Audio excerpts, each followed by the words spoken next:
Welcome back to the AtoZrunning podcast, where we help runners thrive. I'm Andy. And I am Zach, and up next, listener Q&A about bottles versus gels, social running, and fixing running mechanics. And after that, World of Running updates about Last Chance Track, a Dauwaulter record, and more.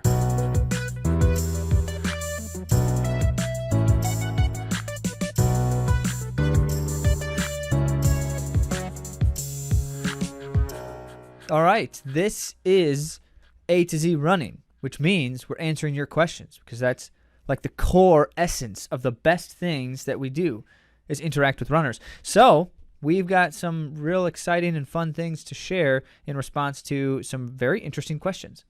Mm-hmm. I always like to see, what will people ask? Because it's not always the same thing all the time. And so you keep us on our toes, and we like it. Keep doing it. As a matter of fact, you should and will keep doing it, because you're going to go to atozrunning.com/question right now.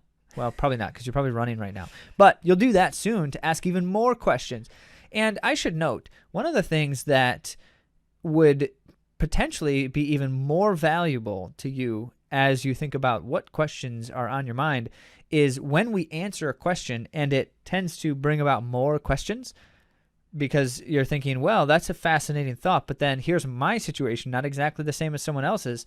So how would you answer it in that situation? Ask away. Sure. It's lots of fun. And even if we don't put them on air, because, you know, we only have so many questions we can answer on air, we'll still respond to you and share thoughts in an email or wherever you asked them. So that's good. Yeah. Even if we're a little delayed in our email response time. Well, it's true. Because as you might guess, and as we absolutely should, we prioritize interactions with our athletes who pay us to coach them over other emails. And so if we don't have time to get to them right away, we'll still we'll share responses. Absolutely. Yeah. Well, we met a listener in real life, as we love to do, at Johnny's Run 5K that was in Ada, Michigan. And Katie had shared with us that the series about the periodization in running, the different periods of training, was really helpful to her. And I was really encouraged to hear her say how much understanding training has helped her as she's thinking about her own goals and her own plans. So thank you, Katie, for coming up to us and for sharing those encouraging words. True that. And also, as Katie noted, sometimes you're listening to us talk about things on the podcast, like some of the things we're going to talk about, in fact, today, and you think, I've got a friend who could really benefit from hearing those thoughts on that topic.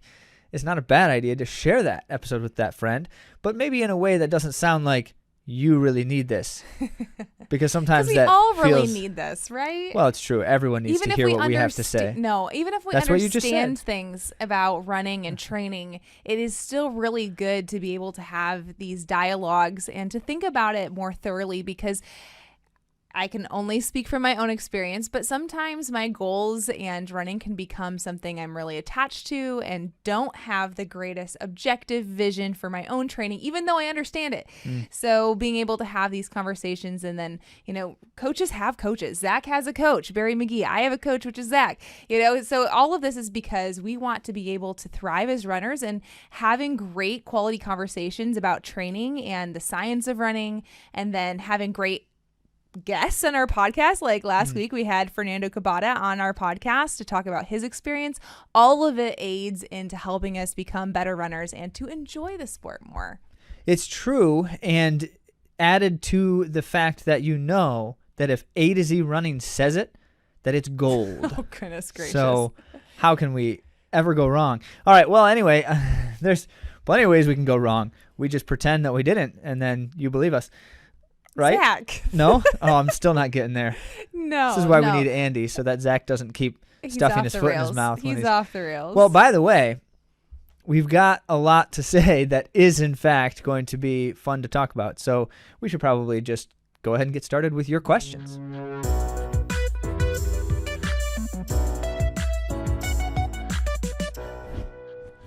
It's listener Q&A time. Let's get started with a question from Sam. Am I going to read it? Go ahead. Is that why you looked at me? Okay. All right. So Sam sent us this question, and I find it to be, well, I shouldn't contextualize. You should just hear it, and then you can find out why. I find this to be just a really fun question to talk about.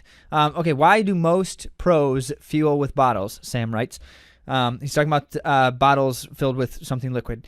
During a marathon, while amateurs use gels, should we be trying to fuel with bottles instead? I could use or see rather this being difficult logistically in major marathons, but are bottles better? And if that's the case, what's the secret sauce in those bottles typically? That's fun. Well, thanks for the question, Sam.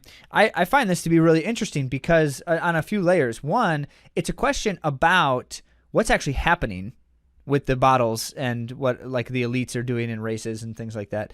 It's also a question about what should I be doing, which depending on what's happening may or may not answer the question differently too. So let's talk about this in layers because the first notice here an assumption that the pros are using liquids in bottles and the amateurs are using gels, but the pros are just as often using gels as well. Is the first thing to note. They have them taped to the bottles, and so they'll grab the bottle and then they'll rip a gel off of it and do something. They're using the same things you are. Is the first thing that we should say, and that's going to be true 99% of the time. Every once in a while, the pros have some kind of weird cocktail that's, like the next thing that's coming out by Genucan or something. That's possible, but it's all the same stuff. So it's less a question of what are they doing that no one else is doing, and more a question of why do they do things the way they do, and are there lessons we could take from that, which is the other part of Sam's question. So I appreciate that because you're right. Logistically, this would be challenging. So one thing to note is it's not a hard thing to do when the race says you can have a bottle on a table every 3 miles and you can put whatever you want in the bottle. Of course, they test that. So, the elites aren't getting away with murder in their bottles, or what's the getting away with stealing the thing. Anyway, there's some kind of good idiom here, but so they have the opportunity and most of us don't. And so that's the first question. If I had the opportunity to have a bottle with whatever I wanted every 3 miles in a race, I would definitely use it. And I would do things differently than if I had to carry anything I wanted with me or just take whatever's on the race course, right? So that's something to think about. If you had that option, what would you do differently? And the first answer to that question is you'd probably have a more dynamic cocktail of fueling sources than just the standard gels on the course. Because for most of us, the standard gels on the course are not the best thing for us.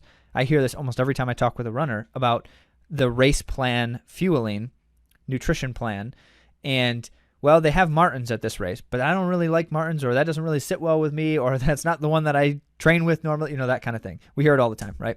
So that's the first thing. If you wanted to try to pursue this angle, then you have to think about options that involve carrying my own bottles with me. But keep in mind that I could just as easily carry things like gels with me and just take the cups on the course, and I'm getting about the same experience as the elites with the bottles. So that brings up kind of the second thing that might be happening here, which is delivery method. So many, not all, but many do actually mix their gels into the bottle with other things. That's what Zach does. That's what we say when we say there's a cocktail of something there. They're mixing together an electrolyte mix with a gel, with water, or something like that. That's what I do. As a matter of fact, the things that I mix together shouldn't be mixed together. They taste horrible. Awful. I tried it because I'm like, all right, I'm going to try what you do, Zach, and it tasted so bad. So I have this really clever strategy that I employ that is just one of my many ways to get into people's heads. So when you're running at these kinds of races where they have like the bottles on the tables and stuff, one of the things you'll notice a lot of times is that the elites will actually like share their bottles with each other. It's a gesture of courtesy, like we're in this thing together until I try to beat you. And so they'll like offer the bottle to the person next to them, and most of the time they decline because they've got their own, or they'll like take a very short sip, because it's like, hey, we're in this thing together. It kind of feels cool to like share the, I don't know exactly what you're sharing, but yeah, germs. Well, anyway, so I do that, but remember what my cocktail in my bottles is awful. It's nasty. And I do it because I know if they drink some, it's going to totally throw them off. That's like mean. Get in their head. Come on, like that Zach. Is disgusting. Now I've got this terrible taste in my mouth. And then also, what is this guy drinking next to me? Is this even legal? Now I don't know what's going on. So I do that, and it's fun. Okay. I'm kidding, Andy. I mean, I kind of do that. And I think it is funny when people actually drink something from my bottle and realize how nasty it is. But usually it's just a good, fun joke between us. Okay, so here's the kind of the straightforward reflection. The bottles are only something the elites do because it's an opportunity offered to them. It's not something that's like they request it or they specifically they have to have it or something like that. And so it's going to be, if you're a pro level marathoner, you will have that option every time you race because they only ever race at events that do have those types of options. And that's one of the kind of the signature elements of, like, if you're sanctioning an event, for instance, to be a records legal course and all that type of stuff, that's one of the stipulations. You have to offer something like that. So in any event, because it's there, they take advantage of it. But in reality, what they're doing is no different than what anybody else is doing. They just might have their own preferred combination of things, and they can kind of refine that to a science in many ways. So they know, like, I want this many calories, and since I get a bottle every 3 miles, I know exactly how much to consume, like to the ounce. They'll even measure it. They'll draw a line on their bottle, and they know they have to drink it down to that line each time. Like things like that, they'll get very precise. But at the same time, most of that is an over scientizing, I'm not sure what the word is here, of the experience. Because it's not, well, yeah. Or less, depending on the day and it's the weather. It's not that, yes. But I have to say, there are, like Zach said, maybe some takeaways. One thing is that it is easier to drink from a bottle than it is to drink from the little cups. Way easier. I know a lot of people don't like to carry things with them, but I do recommend carrying a bottle during a marathon, especially if it's a warmer marathon, to have control and to be able to drink more from your bottle. It is so much easier to consume the proper amount, and you get the electrolytes in it, so you're drinking the electrolytes rather than having just water or Gatorade options. Like you're, like Zach said, able to fine tune it a little bit more. And then if you're able to part with that $7 bottle and throw it because you don't want to carry it anymore and then take the liquids on the course the rest of the way, at least you're getting that in the early stages. I really do think that it's worth, like, you're spending how much money to do this marathon to pay for a little bottle that you might throw. I think it's worth it. I mean, you're not gonna bring like a $50 bottle with you. So this is what I do. Every once in a while I have the great pleasure of being able to run an event that will offer bottles, and I can take advantage of that on tables, but most of the time I don't. However, I do, in all instances, use my own cocktail combinations of things. I don't take the stuff that's on the course, mostly because I never take the kinds of things that courses offer, like goo products in general. I don't use at all. Martins, I don't use at all. And so those are the two most common ones you'll see at a race course. But in any event, point is, I have 2 10-ounce bottles. Remember when we were talking about Flip Belt a while back quite a bit? Yes, I use Flip Belt. 2 10-ounce bottles that I carry with me and throw off as I finish them. And they have a highly concentrated cocktail, and then I'm taking cups of water on the course, because if cups are more likely to spill and like get up your nose and all that kind of stuff, then water is better than anything else in that case. So I take the water cups regularly on the course, and I'm dumping them all over myself by accident. I'm terrible about drinking or from on purpose cups. When it's warm. Well, true. It's a good idea. But whether or not it's on purpose, it's happening. So the point is, that's better with water than other things. So I have my cocktail in my bottles. 20 ounces of liquid on my person while running doesn't slow a person down, especially if you're training with it and you're used to it. So, yes. Well, there you go. There you go, Sam. We've got a thorough response for any question. That's a good lesson here. Next question is from Lorenda, and she writes, for my current cardio fitness level, my typical easy run is around 11:30 pace. This pace for me is conversational and one I feel like I could hold for a very long time. This past week, my mom wanted to join me on a run, so I slowed my easy run down even easier. She's 72 and hasn't run for almost a decade. Go Lorenda's mom. Props to mom. Props to mom. Wow. And ended up with a 1.5 miles at 14:20 pace. Nice. Clearly that pace felt even easier for me because it was almost 3 minutes slower than my normal easy run. So then I got to thinking, when I'm running easy 11:30 pace, couldn't I always run easier? The answer seems to be yes, but what about an individual with an 8-minute easy pace run? Couldn't they run even easier too? Should they be running even easier? Basically, I have an easy run pace that could be between 11:30 and 16-minute mile before I'm fast walking, which is a big range. So my question is, Number 1, is there a benefit to making your already easy run easier? Or 2, does the benefit remain the same within all those easy run paces? Good thinking. Yeah. Good question.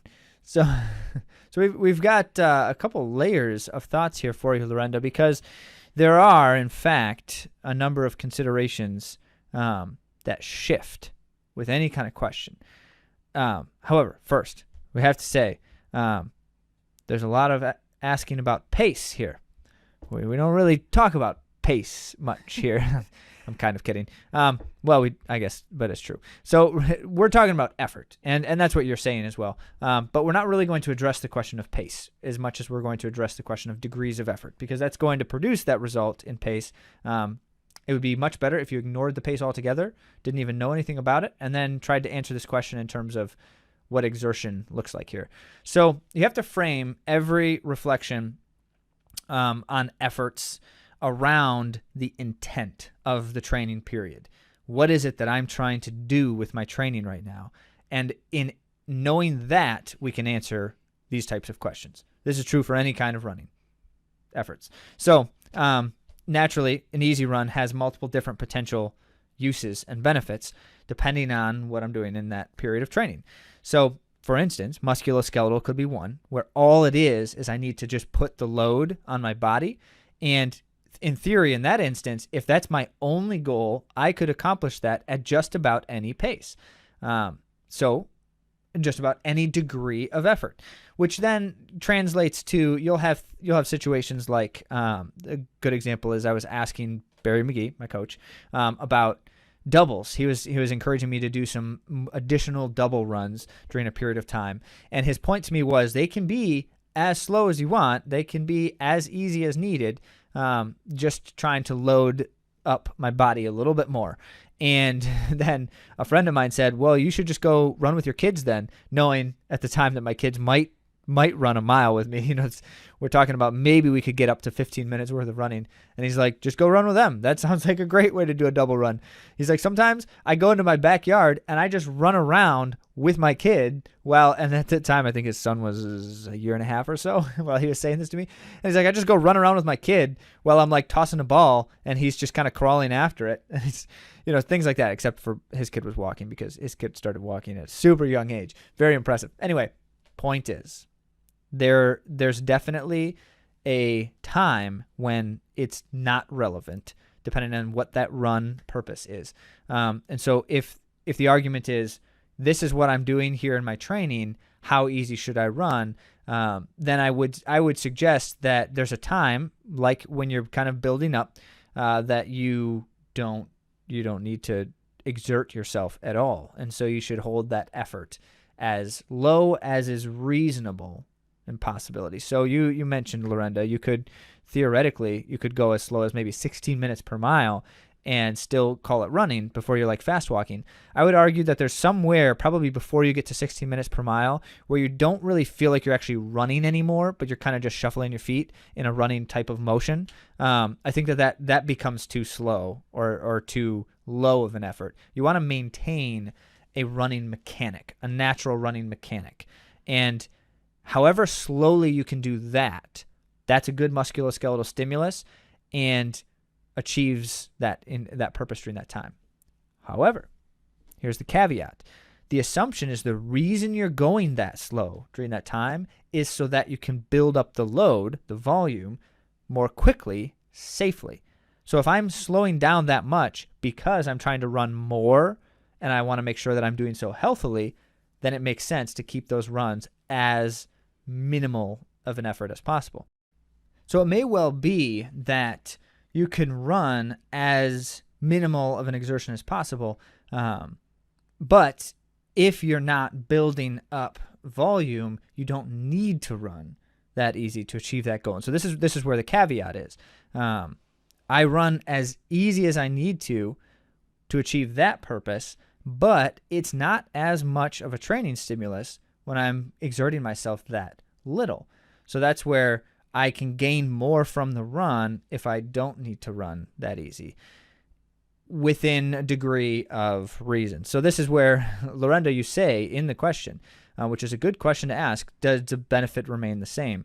And the answer is no. There's different layers of benefit to an easy run, and an easy run is more beneficial ultimately, grand scheme of things, big picture, if it's at a higher effort.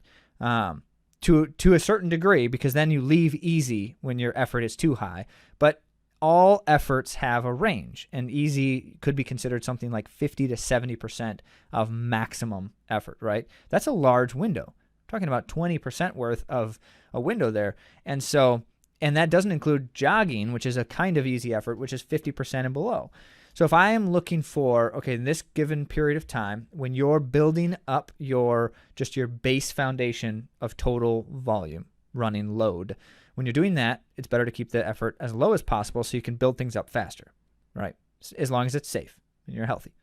Once you have that load built up and it's now comfortable to sustain that, it's not like you're stretching yourself to get in the longer runs. Once you feel comfortable, then it's time to raise the efforts. It's time to elevate your efforts because you're able to now, and you will gain more from it at that point in time. You would not gain as much from it if you're trying to elevate the efforts before the total volumes are higher.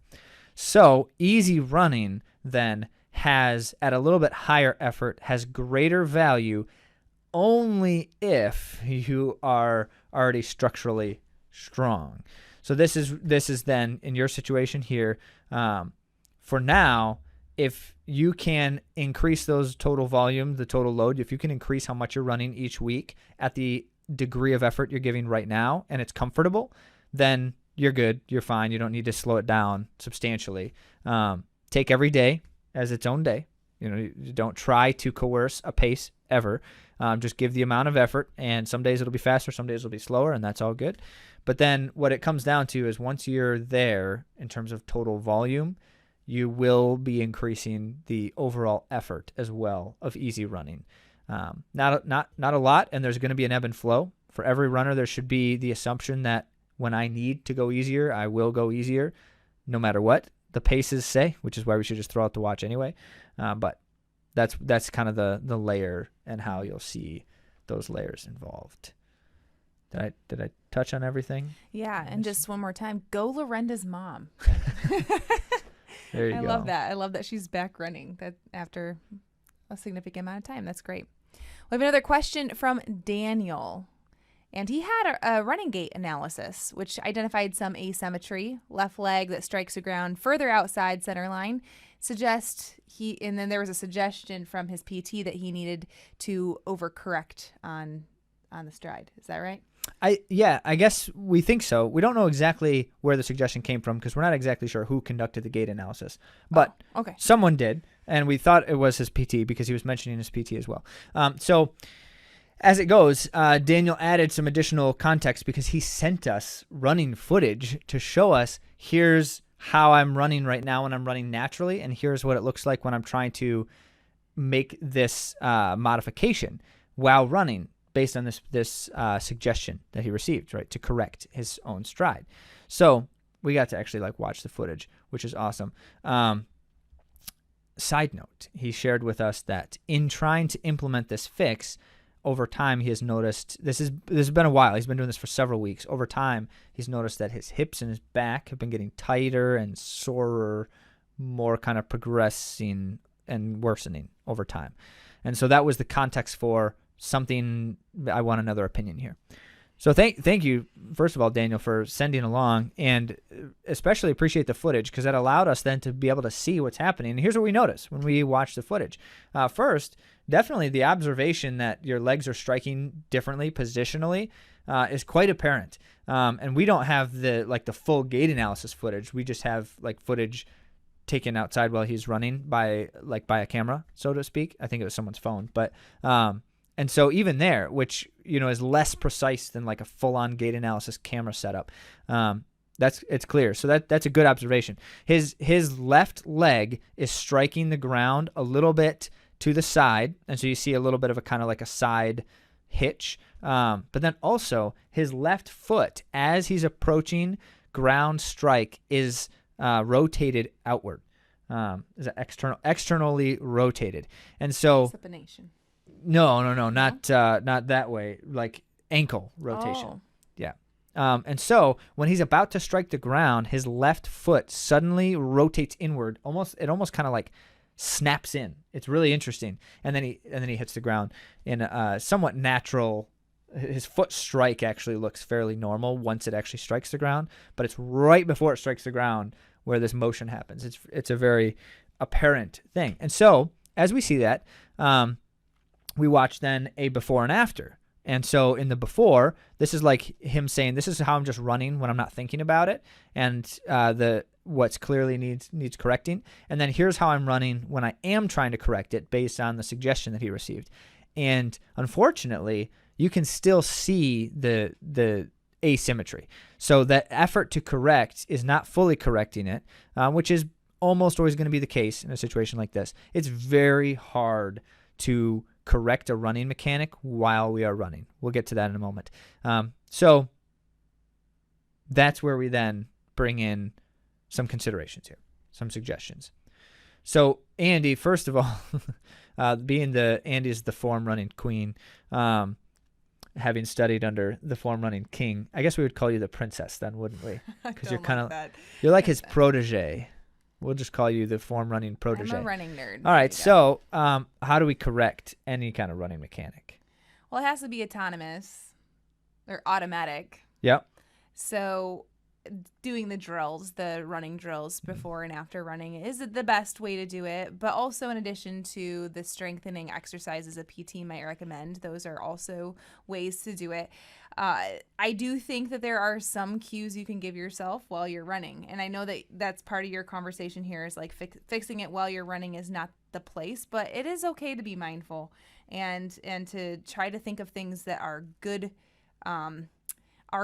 cues, because there's some things that aren't helpful that will make you tense in ways that you shouldn't be tensing and actually overusing muscles because you're trying to drive at trying to use them, if that makes sense. So it has to be something that's a good form cue that allows for you to move in a proper way, not just trying harder. Yeah, or trying differently. Yeah. Or trying differently. Right. Trying harder and trying differently are not necessarily good things. So for instance, there's I think I might have mentioned this on the podcast before, but there was a really great running cue for me that helped me with my mechanics that was a really simple thing. Like Dave Hodgkinson told me to get out of the weeds. So that meant like lifting my heels a little bit more. Well, think about that. That's helping you in a lot of ways. Like I was probably not having good knee lift, all of these other things that were going on, but that cue is a helpful cue no matter what. It's not changing something that you shouldn't be doing or like a drastic difference, but then it corrected me in a variety of ways, just that one cue.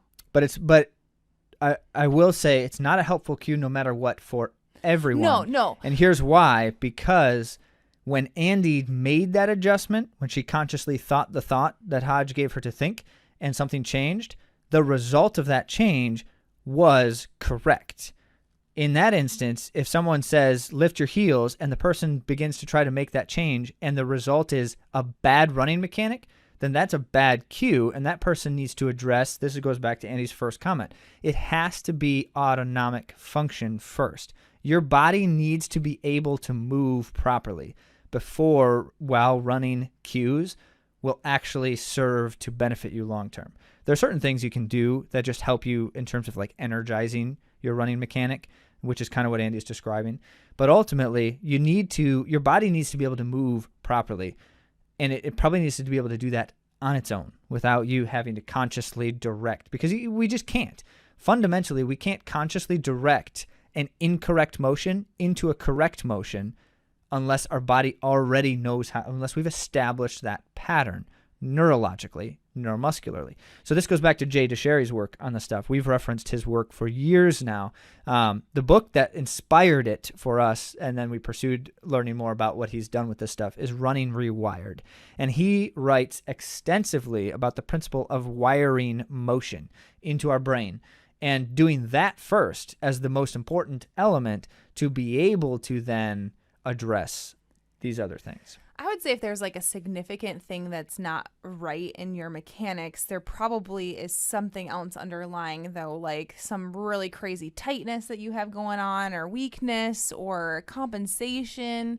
There's probably something, and it's just going to be really hard to change that while you're running, because your body is going to be moving that way because of a dysfunction. Yes, and so that's exactly right. So that's what Jay DeSherry then breaks down for us as the process to fix the problem. Whatever the problem is a 3-step process, and it always must be for everyone. The first is mobilizing. We've got to be able to move properly. Not a question of like how to move properly, but can my body actually move in that way and do so easily. So we need to mobilize first and find out where are the immobility areas. I love how in the work DeSherry breaks down like there's different types of immobility, and depending on what is actually the kind of immobility I'm dealing with, I might have to address it in different ways, which is great. But then beyond that, so we've got to mobilize. That's step 1. Step 2 then is we also have to strengthen functionally our body so that it can sustain the type of work we're doing. Now there's a big discrepancy in approaches on that concept. There's the old school thought of like just by running, you're going to strengthen what you need to do functionally, and that's the best way to do it. There's certainly truth to that, by the way, and so you don't want to discredit that thought. But as DeSherry notes, oftentimes running before I have strengthened certain things that need it causes poor wiring. And so like if you have a weakness somewhere, your body will compensate for that, and it may produce another problem you'll have to address down the road. And so what it comes down to is we should work to functionally strengthen our bodies, specifically in areas that we have asymmetrical weaknesses and clear impairments to our strength. And so that's things like, if I've got weak calves but overly strong quads, that may cause issues, all that type of stuff. So functional strength in balanced approaches is good. And then once we've been able to address those two things, and maybe sometimes at the same time, but certainly we need to mobilize first, and then we can do the rest. Step 3 is now we have to then address precision and coordination. And we do so in the types of activities, exercises, and drills that create a new autonomic function in our physiology, in our movement mechanics. And that's the key piece here, because if I am running, so Daniel, in your situation here, as noted, if I am running and I'm trying to correct a hip asymmetry, like in a foot strike, it's going to be almost, I don't want to say impossible because I'm sure someone could do it, but I don't think anyone could actually correct that while they're running, not in a successful long-term sense. So instead, that's a correction that happens through addressing symmetrical precision and coordination types of exercises. And these are the kinds of things that take a long time. So you're not doing this before you start training. You're kind of doing it while you're training, but you're spending a substantial amount of time here so that you can over time create an autonomic function that then happens while you're running by itself. With, this goes back to what Andy said, with the need for occasional prompts and cues to remind myself to get back into that correct rhythm. That's when those things become effective. I like it. All right. Love it. Good question, Daniel. All right, we got a final question here from Summer. We've got enough time. Do we have enough time? Let's do it anyway, even if we don't, because we like answering your questions as it goes. So this one I find to be compelling. We asked Summer specifically if we could share this question. It wasn't originally posted as like a share this question on the podcast. So Summer, thank you for being willing to let us share it, because this is the typical situation for runners. Like every one of us has probably experienced this in some sense at some moment. Yeah. And with the context that Summer shared, I think that it helps provide a very direct and precise response for everyone. That's our goal here, at least. All right, go ahead, Andy. I've been a social runner, but I'm finding it harder and harder to stick to my goals while hanging with the groups.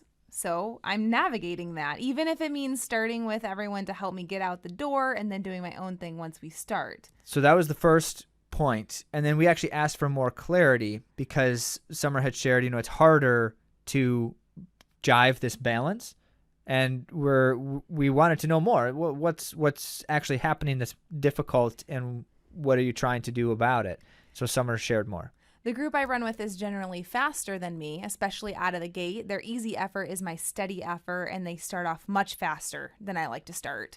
Right I've always found it, if I start off really easy, I get stronger during my run. When I start off uncomfortably fast, like breathing too hard right away, I generally pay for it by being more tired throughout the run and for sure by the end. That has a physiological explanation, Yes, Summer. So that's for not sure. just you. Yeah. That's Yep. good. Yeah. And it's just hard to see them, pull ahead, she says, and that she wants to keep the big picture in mind and run slower as she's progressing so that she can build her aerobic fitness. So it's a battle, right, inside of each one of us between the social connection and then our goals and our plans and what we need to make the best adaptations. So she laments with us on that. So let's give our response. Yeah, well, so thank you, Summer, for the context. Yeah. It's a tough situation, and we hear that. And for anyone listening who deals with that, these are not fun things to experience and easy things to experience, because it's like there's a relational component, and for most of us, the relationships are important. Like we're not trying to elevate our training above our people and our friends or something. And so it becomes a difficult moment for you. So we certainly appreciate anyone experiencing that and finding it challenging. Yes. So that being the case, you've also thought this through really well, Summer, and you have a very keen sense of the tension and the kind of the multiple layers involved in that. So we completely agree with your assessment of those layers, especially kind of the two basic competing forces here, which are, what do I need to get from my run, for my own training and the benefits therein, and how can I be social and engage with my running people at the same time? So we should note, this has been a challenge for runners since like the dawn of running. Are you going to personalize? Go ahead. I can personalize. You got it. Do we like to personalize these things? I mean, I would like to share with Summer that I can relate to this. Oh, you can. I can. And one of the ways that I overcame in one situation, because there's always new ones that come up, but I ended up running my steady runs with a friend who ran faster than me. So her easy day was my steady day, and we were able to run together. Before we made that decision, before I asked for that, I was running way too hard. Like way too hard for my easy days and my long run days, because I wanted to hang, and I could, but I would suffer for it. And so, word of advice, just because you can hang doesn't mean you should hang. True. Because of course we have runs that serve a purpose to build our fitness for our peak goal. So that is one way. I also do sometimes have to put parameters on things and just communicate and tell my friends, like, I don't want to go any faster than this, even though we don't like to talk in terms of paces. That's what people understand. So I can give myself a cushion by saying I'm not going to run any faster than X. And is that okay? That never works for Andy, by the way. It has. Never works. It has worked. You say so, but so at least gets it in the ballpark of what it should be, rather than way outside the ballpark. You're previewing our suggestions then. These are we're gonna layer in some of those thoughts. Appreciate that. Let me just quickly note that if it's been the case since the dawn of people offering their thoughts on challenges in running, I'm pretty sure this has been a part of it. People have a hard time running together effectively. So yes, I think the first piece of advice that we would give, as Andy mentioned, like communication. So you should communicate to your running people about our podcast so that they can listen to us tell them what they should do to help you out. So you can do that, right? Right. Okay. So Zach is kidding. Not. Yes. So the ideal here, in an ideal, because there is an ideal sense, and it's ultimately this: in an ideal world, we all know what we are all trying to accomplish and how best to accomplish that. So we understand how our training works and how we need to achieve those training goals. And then being all knowing like that we all are, we are sensitive to each other about how much effort someone should be giving in a given day and how much effort we're all giving as we're doing these things, and what then we should be doing that day to serve as many people as we're able to, if not a couple different things happening to serve everyone. So that would be lovely. That won't ever happen. That ideal is not a reality in any situation we know of. So built into this then is kind of what can we do within this real situation. And so here we start with Lydiard's famous saying. I love this one. I share it often. He wrote at some point, this is about a workout, in the 50s or 60s. No. Was it about easy running? This is just, he just says this about anyone running. He says, when I see a group of runners together, I think they're all running the wrong effort but one. Because if any two people, this is the way that I paraphrase his saying, if any two people are running together, one of them, and most likely both of them, are running the wrong effort. Livingstone writes a fair bit about that as well when he writes about Lydiard's training approaches. Now, why is that? Because that is, in fact, a true statement. Why is that? It's for two reasons. One, because effort-based training means that I need to give exactly the amount of effort today that produces the desired result for my training. And you and I, not existing in a vacuum and not existing in an ideal situation at all times and all moments, unless we are literally like in exactly the same moment of fitness and everything else about our physiology that day happens to be identical. Unless that's true, there's no way that we're exactly exerting the same amount, producing the same result, and having it be correct for both of us. Yeah, but there are also ranges of effort I know. That are I'm getting to that. I'm getting to that. I'm being extreme on purpose because you have to set the baseline. Okay, so that is true. But at the same time, we don't have to be that extreme about it. None of us needs to be. We are not the Norwegian method where we're taking our blood sample after every interval to know if we're at exactly the right lactate threshold. Anyway, so if you've been hearing us, we've been talking a little bit about the double threshold training. We'll talk more about it as we go, but I find that to just be a little bit fascinating. Anyway, so what do we then do about this? Because we can't have the ideal, and the reality is not going to produce the desired results. So we find somewhere in between, and here are our suggestions. Andy shared a few thoughts there, but the first is there's got to be compromise. There has to be some amount of compromise because no one can have a group of runners all have exactly what they need that day perfectly. Since that's not possible, someone is giving in some sense. There's a couple different strategies that help that compromise be effective still for all of us, if possible. But the second layer that I will say personally is you can't change other people and shouldn't try. I should not tell other people this is what you need to do, whether it's for my sake or your sake. Shouldn't do it. Just creates tension, and the relationship piece is the reason we're doing this together. We don't need that tension, so I'm not going to do it. But you can tell them to listen to our podcast because then we can. I'm kidding. Well, you can articulate what you need and say, hey, this is what I'm doing today. Does that work with what you've got going on? Yes. This is what I'm going to do. Now, this leads to Summer's challenge, which is, but what I'm doing today may not jive with what they're doing, and I may feel like it's more important to me to run with my people than to get the perfectly balanced amount of effort here at times. Or that's the pressure. You feel like I want to spend this time with these people, even if it's not what I should be doing training wise. So Andy's comment is there's times where can I shuffle around my training a little bit? Like I know I run with my people on this day.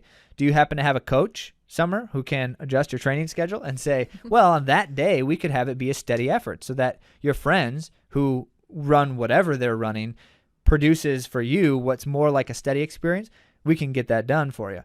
There's another comment there that's like, I just like to start easier than other people, which, by the way, that's me. I much prefer, this is actually, there's a lot of funny stories about this. I really like to start slow. Like I'll start running with Andy, and she starts way too fast for me. And it's like, hey, can you slow down a bit here? We're like, we don't need to be sprinting yet. And she's like, we're not even running close to easy pace yet. I'm like, yeah, but it could be slower. So that's true for me. Every time I run with other people, I feel like you're going too fast. And oftentimes then they accuse me of like, I was the one pushing the pace. I'm like, that doesn't make any sense, because I was definitely barely keeping up. But this is how it goes. These are all the things. So in that case, Summer, you have a couple options there. Certainly one is trying to slow them up. You can certainly say, can we start a little slower? But also, are you able to show up 5 or 10 minutes earlier and just jog first at an easier effort, and then kind of as people are ready to go, then you can start with them. Things like that, potentially. That doesn't always work, I understand, but depending on the timing. So can I rearrange the things that I'm doing in such a way that it fits better, that it jives better?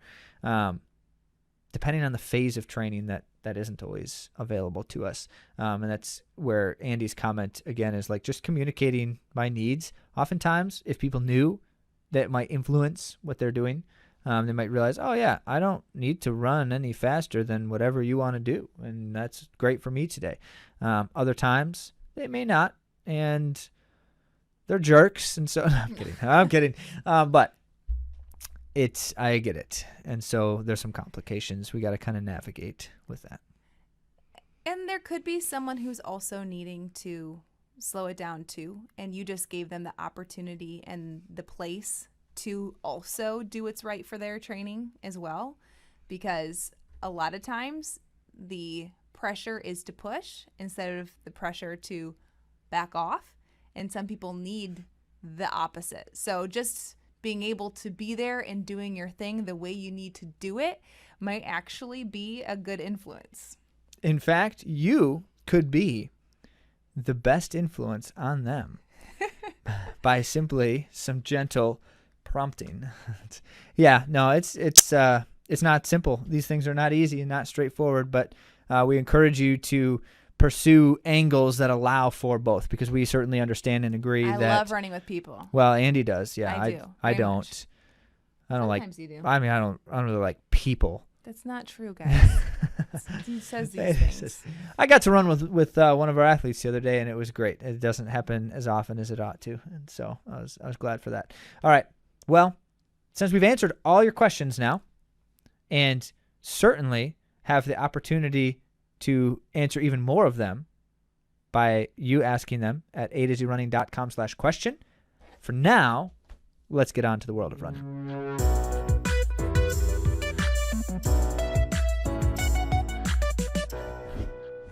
Let's start with some shout outs, because we got to do it. It's so good. Chad, congrats on the second place finish at a 12-hour race. Chad's just gearing up for the big stuff and thought, yeah, why not go win some stuff? That was good. Very well done. Congrats. Mary, yes, congrats. Mary doubled up a 5K, 10K, and finished second age group in both. Wow. That's not bad. Mm-hmm. Good work there. Trinity also did the double, 5K, 10K. Well done, Trinity. Lorenda and Alicia, who happened to be sisters, ran with the rest of their family in a 5K. So there's a whole big family thing, which just sounds like a blast. I love it. We got to see more of that.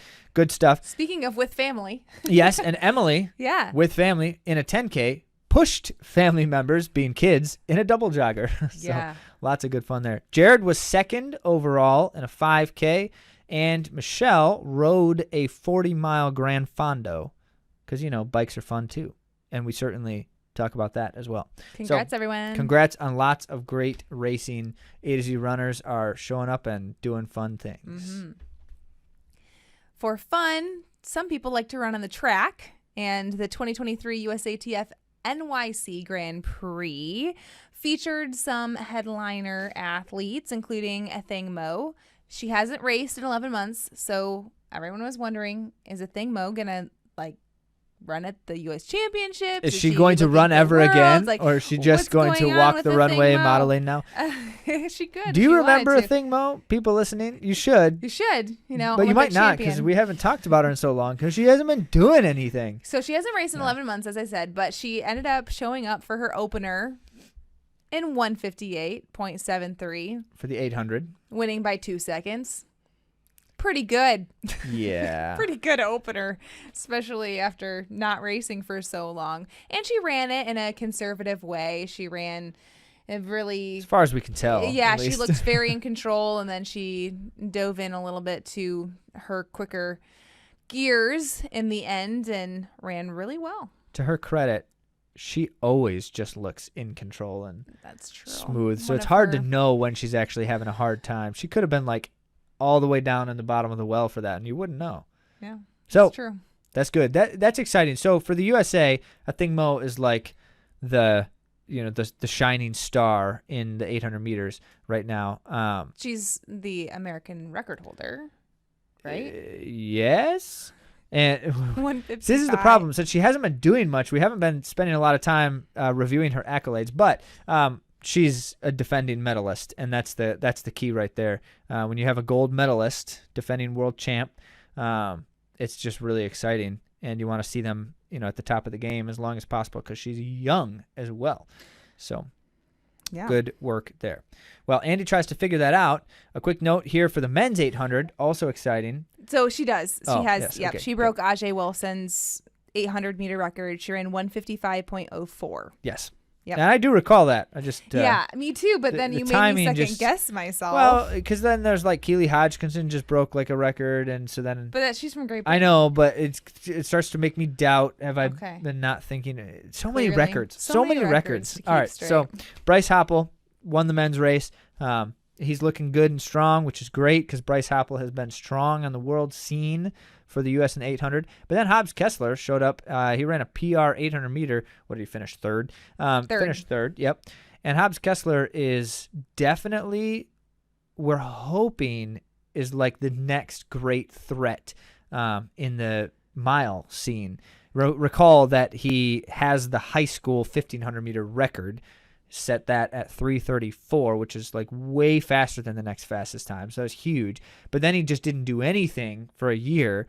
Like tried, but not great success. He acclimated to a new training group and professional Excuses running. abound. The point is he wasn't successful for a while, and he would just as readily admit that as anyone else. But then he showed up and ran 3:32, which was a big, like a 2-second PR just recently. And now this 800 meter looked strong. So we're thinking, okay, Hobbs Kessler looks like he's in a groove now. That would be great because once he starts grooving, I think good things will happen. And he'll likely do the 1,500 meter run, not yeah, he's not going to do the 8. His 800 time is, I mean, there was a PR, but it's not fast enough to be like world class. His 1,500 is. Mm-hmm. Well, there was more track at Stumptown Twilight. Just a couple notes, not much. You can actually watch it, and we did. I've embedded it at AtoZrunning.com. But I'm going to just note a couple things. Sinclair Johnson ran her second fastest time ever in the 1,500 meter run in 4 flat 0.77. And she just opened her season last weekend at Hayward Field. So late start. It's a late start, but she's looking defending really US good. Champ. Yep, defending U.S. champ. Definitely a good pick for making the world team. Well, we got Corey McGee too. Oh yeah. And I don't. What's Josette Norris gonna do? Oh, we'll see. Yeah. Point is, I think it makes sense that Sinclair Johnson opened up late this season because if she's really just focused on the big stuff late summer, she doesn't want to be running too many things too fast too early. There's certainly a conversation about the momentum that's valuable to runners, but she'll be able to build that up. Well, it looks like she's in great form running her second fastest time. Sifan Hassan always runs fast no matter what she's doing, it seems. Yeah. Because she also was at the Stumptown Twilight, which was kind of bizarre. It seemed a little outside the norm. So my guess is there were a lot of runners there that's like, why are they there and why are they running that event? And I think and they were all Nike runners, and this is a Nike event. So I think that it just comes down to contractually, they probably are honoring a request from the sponsor in some of these situations. That's my guess. She time trialed it. Just solo. There were only 4 women in the race. There's only 4 women in the race, and of course, Sifan Hassan is one of the best in the world. So she was running and lapping. She ran a solo time of 14:55, and really just looked like she was grooving. I mean, at that pace for Sifan Hassan, that's probably not too big a reach. Like she probably was working reasonably hard, and that's about it. And she didn't look like it. Yeah. She's slated for another marathon majors. Which one is it? Chicago. Is that it? Chicago is going to be crazy. Yeah, cool. It's exciting. Yeah. Western States 100 was the highlight of this past week, though. Well, that's what I'm going to say. I mean, Western States is exciting. Absolutely bonkers the performance that Courtney Dauwaulter accomplished at this event. So Western States 100 is the world's oldest 100-mile race. There's 1,800 feet of elevation gain and 22,000 feet of loss. So very So you just climb volatile. a mountain and then go back down it. Is that it? You'd have to ask Courtney. I sure haven't done Except it. to do 100 miles, you have to maybe you have to like spiral up the mountain. Anyway, I left you hanging for too long. Courtney Dauwaulter smashed the record there at Western States 100 by 78 minutes. We're talking an hour and 18 minutes better than anyone's ever done it before. Insane. Now, one caveat, because for ultras especially, the conditions on the day or days, this one's a day because she did it in 15 hours and change. Yep. So the conditions on the day make a huge difference. So if you have good conditions, you're going to see abnormally fast times, but not like this. Not like 78 like minutes. The person in second place, that would be something. She broke the previous course record by 4 minutes. She did. That means that Courtney Dauwaulter won the race by an hour and 14 minutes. Yes. Yep. And second place was Katie Scheid. And like Zach said, she also broke the previous record. And to give you even more perspective on this, Esther Sileg was third in a time of 17:09, a time that would have won the women's title at every other Western States 100 except for 2012. So the top three were faster than most years. And she's an hour and 40 minutes slower than first place. Insanity. That's what's just so crazy here. So, I mean, the conversation is clearly, first, Courtney Dauwaulter has already been an obvious, like, she's next level ultramarathoner, and some of the things she's done have proven that in various ways. This is just like a definitive, nobody's ever done that. And thank you to Brandon for sending this my way, because even though it's such a big accomplishment, sometimes the running news sources don't always publish about these things. So I was really happy to make sure that we covered it. So if you ever see really big running news and you're like, Andy, you got to cover this stuff, please send it our way. We love to try to get things like the ultra stuff doesn't seem as well represented in some of the forums and things as track running, for instance. So please send it our way. And it should be. Yeah. People are, I mean, it's like the most incredible feat. I mean, it's really something. So we got a couple bonuses here for you because there's just so many exciting things. First is the BAA 10K. BAA, that's Boston Athletic Association. So they do a 10K. It's one of the bigger road 10Ks in the world each year. And so you get top level international talent. It's always exciting to see who's going to show up and who's going to do it. Well, Helen O'Beary is on like just this crazy road streak right now. She's going to just beat almost everybody at everything. And so she won again. She did. Another race, another victory. It was hot and humid conditions and it wasn't great, but Helen O'Beary went out really fast and she did end up slowing. She paid for it. She did pay for it. Just not as much. Yeah, she very humbly talked through that she was struggling in the race. She ended up only winning by 4 seconds, but she had gapped the field at just over a mile early on. So then she was chased down, but still held on to her victory to second, Stacy Nidwin. And she was only, like I said, 4 seconds behind Helen O'Beary. And then Emily Sisson was the first American in fourth place. And she had originally thought that maybe she would go for the American road record in the 10K. But yeah, if it's not hot and humid. Yeah, but she threw that one out that goal kind of out after she found out what the weather forecast was going to be, and she just wanted to run a strong finish, and she wanted a podium, almost got her goal with fourth place. Yeah, I mean, so we're talking about these aren't like crazy fast times because of the conditions, but lots of exciting racing nonetheless. It's good stuff. Gabriel Guille of, I believe, Ethiopia won the men's race, and Diego Estrada was the first American in fifth place, I think, We don't have it listed here, but he was in 5th place. And to know who Estrada is, he's a 2-time U.S. champion. 2014, he was the champion of the 5K, and in 2015, he was the half marathon champion. Right on. Last one here, and this is always just a fun thing to cover. The Ethiopian 10,000 meter trials has become something of a sensation. And so it's a lot of fun to. They're so good. Well, so by itself, this race tends to be the fastest 10,000 meter of the year. With rare exceptions, the world champs or Olympics will be faster, but even then, not usually. Tend to be more competitive, but not by much. So here's championship style racing. Well, yeah, and here's what goes down. The Ethiopians have been in the distance racing scene just incredibly dominant for 2 reasons. They're fast up front. They've got some of the fastest times ever, but also they're very deep. There are a lot of potential runners who will show up big. And so you just kind of never know exactly who's going to do it. And that's why it's a lot of fun to watch this. For instance, on the men's race, the top 2 were predictable. These 2 certainly have been on the scene. Mm-hmm. Olympic champion Solomon Barega. So he knows how to get it done. Set himself up for a perfect victory on the shoulder of Diamond League 5,000 meter champion Berihu Aragawi.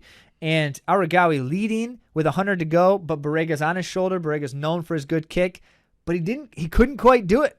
And that's not because he didn't try. Aragawi just had it today, or this day. So Aragawi takes the victory over the Olympic champ, which is something, 26:50 to 26:51, which are the 2 fastest 10,000 meter times run this year by anyone in the world. So this is what I mean by just to win the Ethiopian trials, you have to be the best in the world to do this.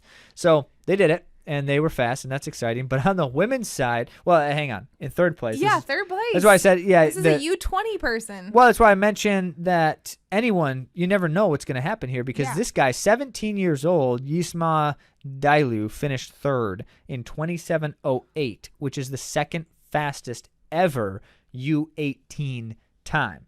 So we're talking under 18 years of age. For example here, the United States record for U18, which is not exactly U18 because it might have been someone who was 18. Can't remember exactly how old he was when he did it. This was in the 1970s. Anyway, it's 28:30. So he's running at the level of the best American runners historically, and he's 17 years old. That's just crazy. And was he 3rd? He was 3rd, yep. Oh, my word. So may or may not, with the way this goes, by the way, for the Ethiopian trials, it doesn't necessarily matter how you finish in terms of guaranteeing that you make the team.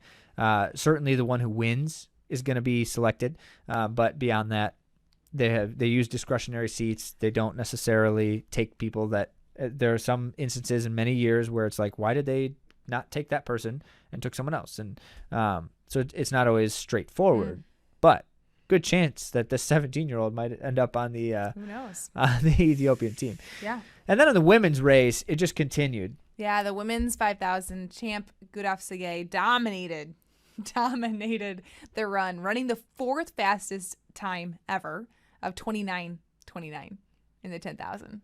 Crazy. So fast. But Gudaf Sige, you'd expect that she would be the champion. Yeah, I mean, race. World champ in the 5,000 last year, also broke the world record indoors in the mile or 1,500. I can't remember which distance it was, but some years ago. So she's one that, is always likely to be there.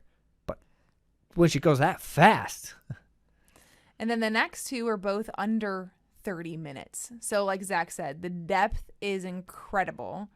Ajehu Tayi and Lemlem Hailu in 29:57 and 29:59 respectively. Yeah. And even that 4th place was only 2 seconds after that in 30:01. So it's what does it take to just be in the top 3 in the Ethiopian trials? Well, you got to be the best 3 10,000 meter runners in the world practically. Notably, who are we missing here, Andy? Who wasn't running it? Sifan Hassan. No, she's not Ethiopian. I know that. I'm sorry. She's from the Netherlands. Letesenbet Gide was not in the race because she doesn't have to be. Because she's a guaranteed entry because she's defending world champion. I'm too tired. I do know these things. Okay. So, yes, Letesenbet Gide is Ethiopian. She's the world record holder in the 10,000. She's also the defending world champion in the 10,000. She does not have to run in the Ethiopian trials because as the defending world champ, she has a guaranteed entry. And that means that Ethiopia also has an extra spot. Yes. So the world champ doesn't count against a team's allotment as well for an event. This is always fascinating stuff. So Ethiopia can send 4 women in the 10,000 if Gide runs it. Similarly, Gudaf Sige is the defending 5,000 world champ, so Ethiopia can send 4 women in the 5,000 as well if Sige runs it. So Sige and Gide could run the 5,000, 10,000 double, both of them, and neither of them count against Ethiopia's allotment. So you're almost guaranteed they're going to do that. Right. Which is really kind of fascinating to see what's going to happen. It's so exciting. We love track. All right. Well, we've got a lot of excitement coming. U.S. championships are only a couple weeks away, so you'll hear some coverage on that here soon. And then Diamond League's got some more going on, and the world champs are coming down the pike. So we'll be setting you up so you know what's going to happen and can anticipate that with great enthusiasm. Mm-hmm. Lots of enthusiasm here at the A to Z Running Podcast. Thanks for sharing it with us. Thanks for joining us, and we'll talk to you next week.